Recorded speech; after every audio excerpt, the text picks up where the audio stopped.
What is up, Pats Nation? It is Patriots Global back here with another video, and it is being reported that the New England Patriots have supposedly had talks with the Minnesota Vikings about tight end Kyle Rudolph. Now, I have seen a good amount of this on social media. I've read a few articles on this, and it's true. We don't know exactly when the Patriots did, if it was previously or if it is current in the recent times.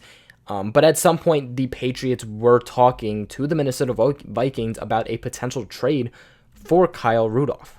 And it's actually reported, too, that there are a couple of teams, not surprising at all, that contacted the Vikings about a potential trade for Kyle Rudolph.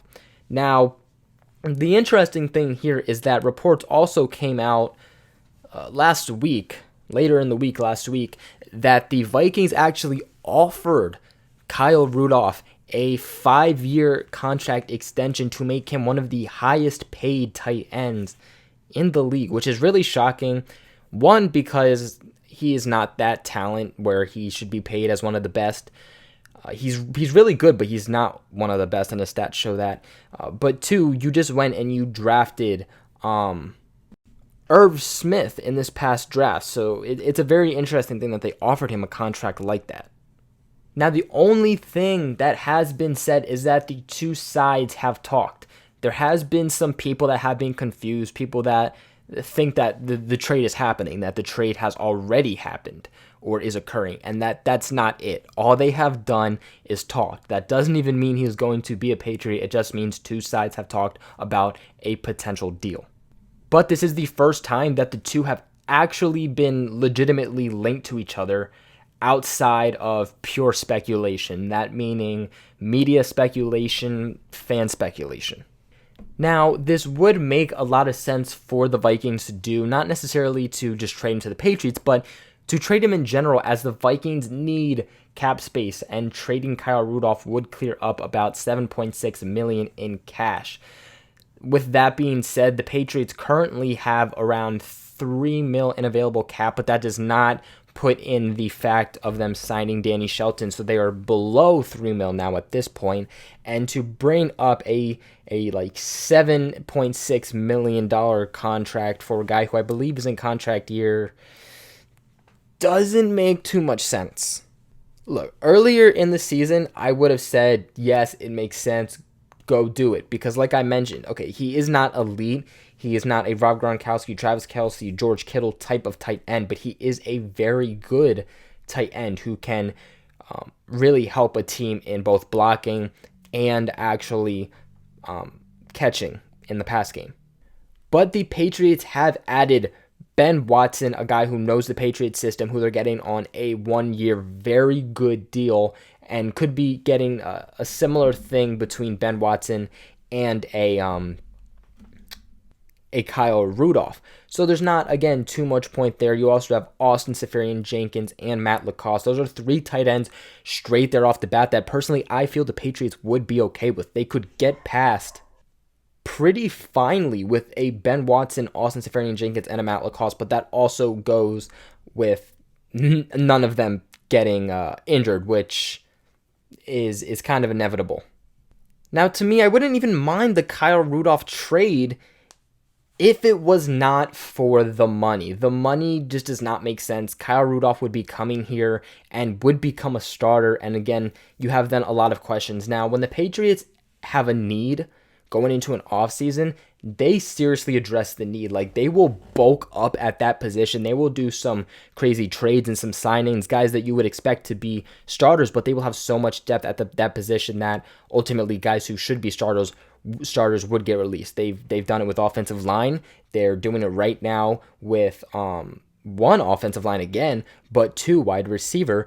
So it would make sense for Bill Belichick to do it because that's just the Bill Belichick thing. But for him to come in, he would have, again, to be a starter, especially with that kind of money. And the Patriots would have to make some cuts and some contract restructures in order to make that kind of work and balance out for them. But then you also have a lot of questions about the other tight ends, again, like a Ben Watson, Austin Seferian-Jenkins, and a Matt LaCosse. Now, from what I understand, the talks between the Vikings and Kyle Rudolph have kind of hit a dead end. They've kind of broken it off. And if they cannot actually get him signed to a long-term deal, it makes sense that they would be trying to trade him. If they cannot trade him, I'd be very curious to see if they'd keep him on the team for just his 1 year and write off that contract year, or if they need the money that much that they would just cut him. Now, if they cut him, then I could see the Patriots really approaching him, but at the same time, every other NFL team would also have the opportunity to approach him. And he's already made it pretty clear that he's not looking to chase rings. He's looking more so to cash out, as he feels that he is still young enough. Personally, I don't think he's all that young. He's fairly young, but he's not all that young. He's just 29 years old. He's 6'6", so he has some really good height. But at the same time, the Patriots are getting that height in a Matt LaCosse and an Austin Seferian-Jenkins. So if it wasn't for those signings, I would say bring him aboard. The Patriots need this. But the Patriots have already addressed the height, so it's not like he would be a serious need to add height. All in all, if the Vikings are truly trying to look and trade Kyle Rudolph, then I don't think the asking price would be terribly high. Now, I'm not saying you're going to go and get him for a 7th round pick, but I'm not seeing, a first or second, or probably not even a third, to be quite honest, because if they're truly trying to ship him off, they're not going to have that asking price super high.